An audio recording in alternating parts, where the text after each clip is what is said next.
Quais são os fatores que afetam a qualidade dos pintinhos no que diz respeito ao salão de pintos? No salão de pintos, após a eclosão e o saque desses pintinhos, esses pintinhos vão para a sala de pinto e sofrem uma série de manejos até que vão para o campo. No caso, as seleções para eliminar esses pintinhos mais problemáticos e alterados que a gente tem, que é normal acontecer uma determinada faixa de pintinhos. A sexagem quando é alojado por sexo. A vacinação, se ela é realizada injetável. E acondicionamento nas caixas de transporte e o tempo de espera até a expedição desses pintinhos. Então, essa sala e esses manejos, eles devem serem feitos de uma maneira que cause o menor estresse possível nas aves. Todas essas manipulações têm que ser de uma maneira que não cause tanto estresse quanto lesões, traumas nessas aves que vão prejudicar o desenvolvimento dessas aves e vão ser refletidos no final ou no meio da vida das aves, tá? E também as condições dessa sala, condições ambientes, devem ser adequadas, com temperatura variando entre 23 a 24 graus Celsius e umidade relativa em torno de 65%. Devem ter trocas de ar adequadas e uma luminosidade mais baixa para evitar uma maior atividade desses pintinhos, causando estresse e mais desidratação. No que diz respeito ao transporte até os aviários.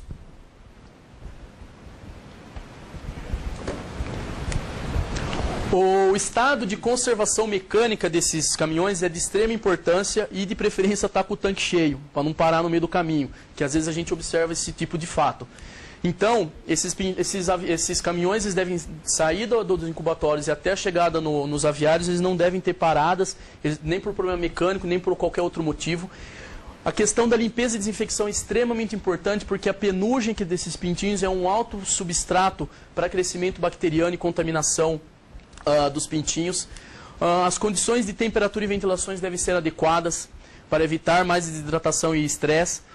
A capacidade de caixas não deve ser excedida, ou seja, essa colocação de caixas no corredor ou outros tipos de prática vão afetar a ventilação dessas caixas, favorecendo então o prejuízo na troca de temperatura e umidade desses pintinhos no acesso da ventilação a essas caixas.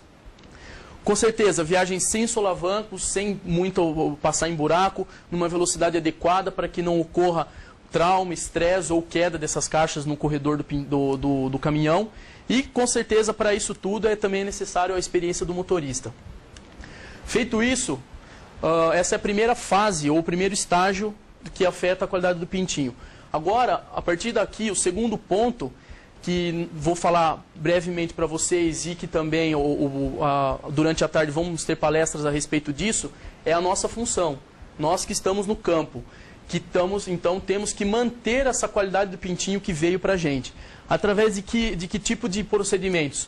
Correto preparo do galpão, o aquecimento e umidade adequada, ou seja, o pré-aquecimento é muito importante, principalmente o tempo de pré-aquecimento para que essa cama esteja aquecida e não só o ambiente, que é muito importante, porque o principal ponto de contato e ponto de transmissão do frio para as aves é através das patas, então é muito importante esse pré-aquecimento. A qualidade e a disponibilidade de água e ração, tanto a questão da qualidade físico-química, microbiológica dessa ração e dessa água, quanto também a facilidade de disponibilizar essa ração, ou seja, o pintinho tem que ter fácil acesso, então através de forração do pinteiro também é muito importante. O programa de iluminação dessas aves, a abertura do espaço desses pinteiros e, para tudo isso, a qualidade de mão de obra, que é extremamente importante porque o granjeiro é o olho do lote, ou seja, o granjeiro tem que ter experiência e o cuidado certo com o lote para observar as necessidades do pintinho. Temos que adquirir pintos com uma qualidade sanitária adequada. Através do quê? Pintos livres de micoplasma, galicépticos, cinove, as salmonelas pulorum, galinarum, tifimurium, enteritides. Temos pintos com baixa contaminação por bactérias oportunistas, tais como A. coli, proteus, pseudomonas também, que causam alta mortalidade inicial. Pintos com baixa contaminação também por fungos, principalmente aspergilos. E, com certeza, pintos com uma imunidade passiva adequada. Aqui, por exemplo, gumboro, anemia, encefalomielite, mas isso vai depender muito do esquema vacinal que é feito em decorrência da realidade de cada empresa. Ou seja, cada empresa tem uma epidemiologia ou um desafio sanitário específico ou mais abrangente. Então, aí vai depender de quais são os procedimentos vacinais utilizados. Em relação à qualidade física do pintinho, a questão qualitativa. A uniformidade de peso deve ser esperada e compatível com a linhagem e com a determinada idade da matriz, ou seja, de que determinada idade que esse pintinho está vindo, de matriz. Ter ausência de deformidades como bico cruzado, pescoço torcido ou pernas tortas, que normalmente deve ser selecionado e eliminado no incubatório, durante a seleção no salão de pintos. Ter esperteza e boa resposta aos estímulos que a gente faz para avaliar, então, essa esperteza desses pintinhos e a vivacidade deles. Aquela avaliação que a gente faz no peixe na gôndola do supermercado. Ter olhos redondos, brilhantes e vivos, que vai denotar, então, o grau de hidratação desses pintinhos. Ter abdômen firme, ou umbigo bem cicatrizado. As canelas devem ser fortes, brilhantes e bem hidratadas. A penugem deve ser seca e fofa. E ausência dos tornozelos avermelhados, que como eu expliquei para vocês, é normalmente em decorrência de um maior sacrifício ao nascer, em decorrência de baixa perda de umidade desses ovos. Aqui eu cito para vocês esse sistema de Tona e Pasgar e o método de Cervantes, que são dois métodos que fazem avaliações não só qualitativas como quantitativas.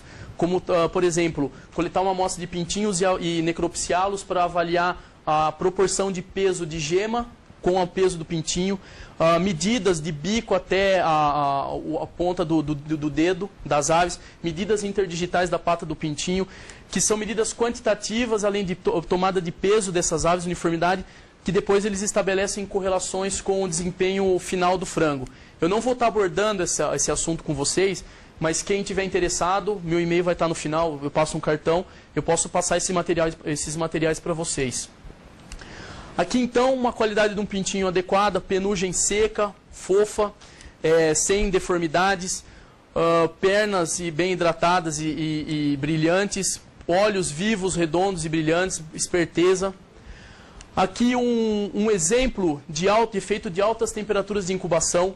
Então, esse pintinho, comparativo com uma temperatura de incubação normal, esse pintinho, então, é aquele pintinho mais branco e menor em tamanho, tá? Por problemas de desenvolvimento embrionário de tamanho. Aqui, novamente, um pintinho mais apático, menor e com uma penugem mais branca e desidratado. Pescoço torcido, que também deve parar no incubatório, pode ser ocasionado por enfermidades neurológicas de transmissão vertical ou problemas genéticos ou nutricionais. Também a gente pode observar mais ao longo do tempo no campo por falhas de inoculação da vacina injetável. Pintinhos que nem a Nery mostrou para a gente com pernas abertas em decorrência de problemas fisiológicos na absorção de cálcio ou fósforo ou deficiências nutricionais. Aderência de anexos embrionários nessas aves em decorrência, às vezes, de algum trauma que houve durante a transferência dos ovos da bandeja de incubação para a de nascedouro. A gente pode ter alguns traumas de casca que possam, então, entrar em contato o ar ambiente com o pintinho e ficam, então, aderidos esses restos embrionários.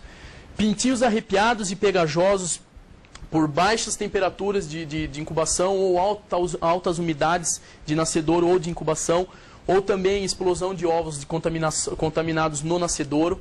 Tá? Aqui, então, a gente observa mais isso durante a seleção e eliminação desses pintinhos.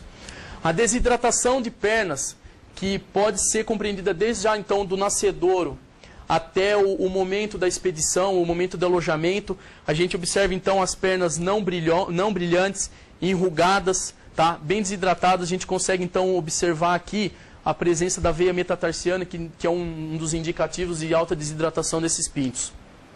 Aqui um umbigo saudável, bem cicatrizado, com penugem fofa e seca ao redor, umbigo bem fechado.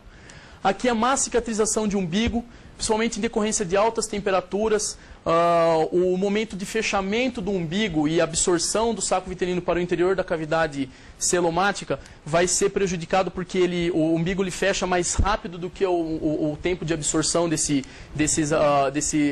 vitelo. Então a gente observa tanto o saco vitelino como restos de anexos embrionários.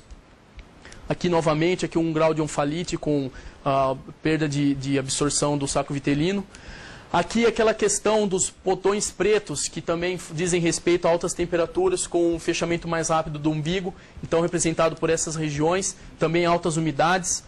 Aqui aquele pintinho que eu coloquei para vocês com bicagem alta, que ele tem que procurar a câmara de ar mais acima, então e a casca também tem uma resistência maior. Então a gente vai ter essas lesões na região tarsiana dessas aves, e também a lesão de carúncula, porque ele vai ter uma dificuldade maior de romper a casca naquele ponto, de maior resistência. Esses problemas de lesões tarsianas, eles vão aqui muito mais evidente, tá? Bem crítico. São problemas que vão afetar principalmente os pintinhos no momento que eles vão começar a ganhar peso. Então esses pintinhos vão abrir a perna. A gente às vezes acha que é um problema de descondroplasia ou um problema de degeneração femoral ou alguma artrite. A gente está vendo, a gente não identificou, que não, às vezes não é tão evidente assim essa lesão, mas que provoca então alguns problemas articulares que promovem a abertura dessas pernas no momento que esse pintinho começa a ganhar peso.